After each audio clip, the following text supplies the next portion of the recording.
సుఖావసానే ఇదమేవ సారం, దుఃఖావసానే ఇదమేవ జ్ఞేయం, దేహావసానే ఇదమేవ జాప్యం, గోవింద దామోదర మాధవేతి. శ్రీమాత్రే నమః. శ్రీ గురుభ్యో నమః. శ్రీకృష్ణ భగవానుడు అనుగ్రహించినటువంటి అద్భుతమైన భగవద్గీత శ్లోకాల యొక్క అర్థాలను మనం సరళమైన భావంతో వరుసగా అనుభవిస్తూ వస్తున్నాం. అందులో 2వ అధ్యాయం సాంఖ్యయోగం. ఇందులో మనం ఏ సందర్భంలో ఉన్నాం? శ్రీకృష్ణ భగవానుడు అర్జునుడికి జీవాత్మతత్వం గురించి వివరిస్తున్న సందర్భంలో ఇది 24వ శ్లోకం. అచేద్యోయం అదాహ్యోయం అక్లేద్యో శోషస్య ఏవచ నిత్యః సర్వగతః స్థాణుః అచలోయం సనాతనః.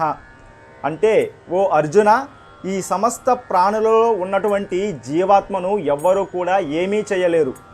కత్తితో కొయ్యలేరు, అగ్నితో కాల్చలేరు, నీటితో తడపలేము, గాలితో ఆర్పవేయును జాలదు అర్జున. అసలు అచోద్యోయం అదహ్యోయం అక్లేద్యో శోషస్య ఏవచ, ఇలాంటి ఎటువంటి వాటితో కూడా జీవాత్మకు ఎటువంటి హాని ఉండదు అర్జున. జీవాత్మ అన్నది శాశ్వతంగా ఉంటుంది. అలాంటి జీవాత్మ యొక్క స్థితి ఏంటో తెలుసా? నిత్యః సర్వగతః స్థాణుః అచలోయం సనాతనః. జీవాత్మ అన్నది నిత్య వస్తువు. అంతేకాదు అర్జున, సర్వగతః, అంతటా కూడా వ్యాపించి ఉన్నటువంటి వస్తువు.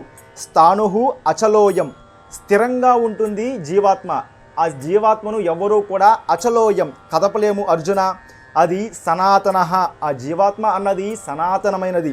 అటువంటి ఆది అంతము లేకుండా జీవాత్మ శాశ్వతంగా ఉంటుంది. అటువంటి జీవాత్మను ఎవ్వరూ కూడా ఏమీ చేయలేరు అర్జున అని శ్రీకృష్ణ భగవానుడు ఈ శ్లోకంలో అచోద్యోయం అదహ్యోయం అక్లేద్యో శోషస్య ఏవచ నిత్యః సర్వగతః స్థాణుః అచలోయం సనాతనః అని శ్రీకృష్ణ భగవానుడు అర్జునుడికి వివరించినటువంటి అద్భుతమైన శ్లోకం.